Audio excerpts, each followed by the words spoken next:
Saat Mia terbangun pada pagi harinya, dia cukup terkejut dengan kondisi kontrakan Dewi. Rumah sudah disapu dan sepertinya baru saja dipel.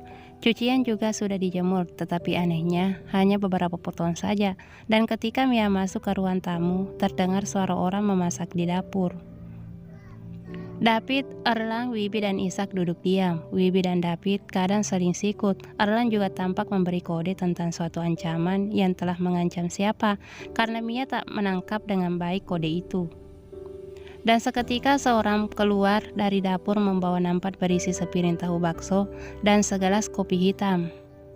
Mia dan perempuan itu bersitatap, lalu dia melengos dan menaruh nampannya. "Minum kopi dulu yang," ujarnya.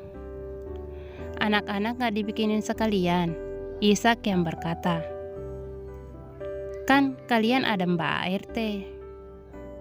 Mia langsung mengangguk dan tersenyum ketika gadis yang berbicara dengan Ishak itu sempat menatapnya sejenak tanpa senyuman. "Memang ART di sini bangunnya siang ya?" Mia membungkuk merasa bersalah sekaligus malu. Mungkin 2 hari ini dia terlalu keenakan gara-gara meriang, jadi bisa menikmati seharian bebas pekerjaan rumah, ditambah bangun terlalu siang. Mia lagi gak enak badan, jadi kami suruh dia istirahat dulu. Tutur Erlang membuat Mia merasa diseret dari dalam sungai es yang sebelumnya pecah dan membuatnya terperosok. "Aku memang sengaja gak bilang bakal datang lebih cepat. Pengen tahu aja AET yang udah bikin heboh grup ciwi-ciwi kayak gimana kerjanya." "Ya, kamu bahkan sampai pura-pura sakit," bisik Wibi yang mendapat sodokan siku oleh David. Tapi Renita tampak tak peduli, seolah memang kedatangannya yang terlalu dini untuk merayakan tahun baru sudah direncanakan sebaik mungkin, sampai pura-pura sakit. Jadi Ishak sama sekali tidak berpikir pacarnya akan datang hari ini. Tentu Ishak hampir tak pernah siap dengan kedatangan Renita yang tiba-tiba. Perempuan itu suka mengecek isi chatnya. Bukannya Ishak takut ketahuan kenapa-napa. Masalahnya hampir semua nomor cewek bakal dicurigai dan dicemburi buta oleh Renita. Bahkan sepupunya sendiri. Alasan Renita adalah, "Bukan berarti kalau dia sepupumu terus nggak bisa tertarik sama kamu ya. Toh kalian bukan mahram, jadi bisa menikah." Ya Allah yang, memangnya aku seganteng apa sih? Sampai seolah-olah semua cewek bakal mau sama aku. Soalnya kamu genit, suka godain cewek-cewek. Ya, memang gayaku kayak gitu. Mereka juga tahu kalau aku cuma bercanda. Iya, tapi yang namanya cewek itu suka baperan, suka GR kalau ada yang godain. Entar lama-lama mereka ngarep. Yang penting kan aku nggak ngarep balik.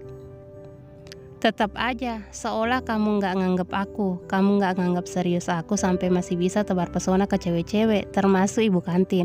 Mereka pasti mikirnya kamu juga cuma mainin aku, kamu nggak serius suka sama aku. Di mana harga diriku kalau kayak gitu?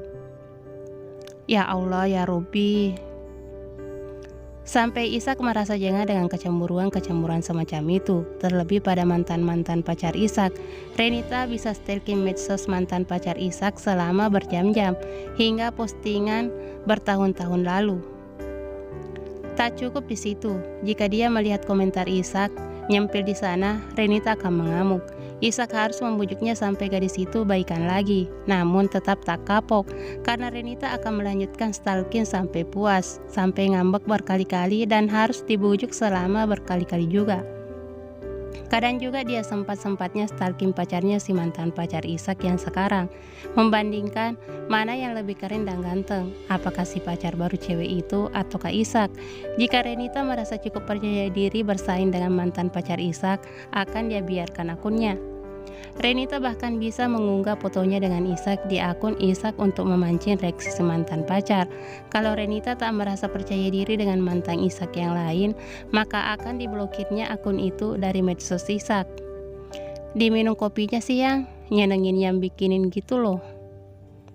Ishak lalu menyesap kopi bikinan Renita. Enak? Enak? Jawab yang jujur ya.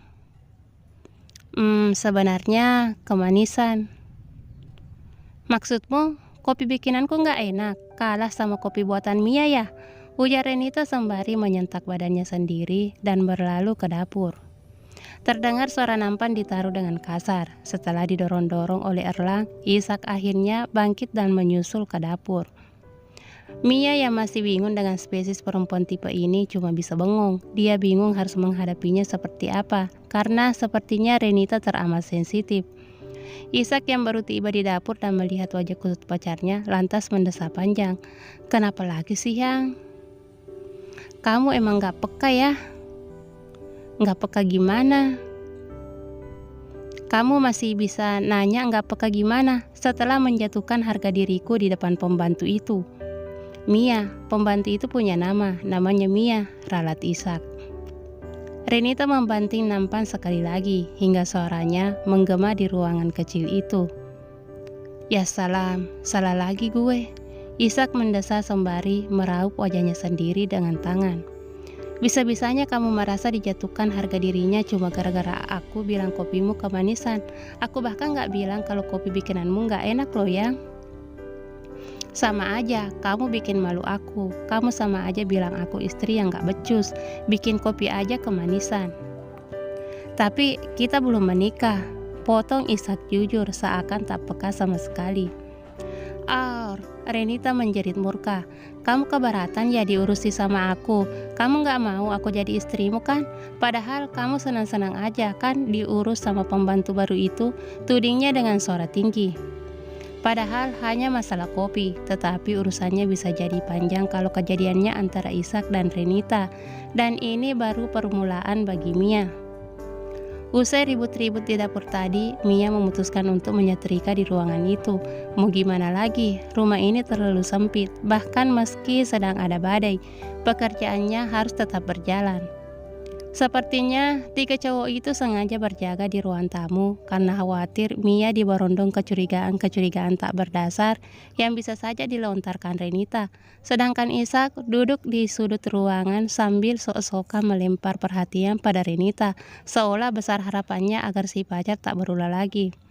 "Ternyata enak banget ya kerja di sini, bisa santai-santai, bangun siang, nyetrika sambil nonton TV, bahkan cucian dibiarin numpuk. Kok bisa sih ada ART sama nggak ada sama saja?" "Yang, mulai deh," Ishak bersuara. "Kan udah dibilangin sama Erlang, Mianya lagi nggak enak badan." Iya, kalau cewek lain yang nggak enak badan aja perhatian banget, giliran cewek sendiri malah ditinggal makan." Ishak tampak mendengus. "Asik ya Mia kerja di sini. Di mana lagi coba perempuan semuda kamu bisa jadi pembantu yang paling beruntung. Gak cuma dapat 4 majikan yang baik-baik, ganteng-ganteng, tapi dapat perhatian penuh dari salah satunya pula. Kayaknya mau juga aku daftar jadi pembantu kedua di rumah ini." Renita menyilangkan tangan di depan dada lalu menatap Ishak. "Iya kan Yang?" "Iya, soal apa lagi nih?" balas cowok itu. "Bukannya kamu perhatian banget sama Mia sampai ngajakin dia jalan-jalan segala, ke kampus, ke kotu, bener kan? Aku gak salah ya kan ya?" ujarnya provokatif. Sepertinya segala keluh kesah Renita sudah terlalu lama dipendam dan dia muntahkan hari ini di depan Ishak. "Oh itu," Ishak bergumam singkat. "Yang lain juga pernah kok ngajakin Mia jalan-jalan." "Masa?" Renita tak percaya. Dia melempar pandang pada David, Erlang serta Wibi bergantian. Wibi mengangguk. Dia yang menjawab pertama. "Benar Retina, Wibi pernah ajak Mia ke Senayan City." Renita kesal mendengar pengucapan namanya yang salah, tapi dia enggan membetulkan. Renita hanya mendengus bete. "Mas Erlang?" Yang ditunjuk tampak sedikit gugup, lalu menjawab, "Saya pernah ajak Mia minum bir peletok." "Dan gue ngajakin Mia nonton balap liar," tutur David tanpa gamang. Seketika Renita tampak berusaha meredam riak tak puas di wajahnya. "Udahlah Yang, memangnya kenapa sih sama Mia? Harusnya kamu bersyukur, karena sekarang aku gak perlu masakin cecungu-cecungu ini lagi. Bukannya dulu kamu suka protes kalau aku ngerjain pekerjaan domestik, kayak emak-emak katamu, masih mending kayak pembantu karena mereka dibayar. Kamu ingat gak pernah bilang gitu?" Renita mendengar dengan hikmat kalimat panjang lebar pacarnya. Dia merasa tidak enak hati, lalu menyelipkan rambut ke belakang telinga dengan salah tingkah. Nah, sejak ada Mia, hidupku lebih santai, nggak sering pegel-pegel. Aku juga jadi punya lebih banyak waktu buat balesin chat-chat kamu yang beruntun itu. Telat bentar juga kan, kamu ngomel-ngomel, dikit-dikit minta pap. Tapi dia jadi kayak istrimu ayang, semua dia yang urusin, bajumu dia yang nyuci, makan dia yang masakin, kopi dia yang bikinin. Kenapa kita nggak nikah aja sih, biar aku yang handle semua kebutuhan kamu. Renita merajuk sembari mengentak-entakkan kakinya. Ishak menatap pacarnya hingga mendongakkan kepala, pandangannya ngeri. Sesungguhnya Ishak belum berani membayangkan kalau perempuan ini yang kelak akan menjadi istrinya. Tapi memutuskannya, ia juga belum yakin, tepatnya tidak siap dengan segala drama yang bisa saja terjadi pada gadis itu. Bersambung.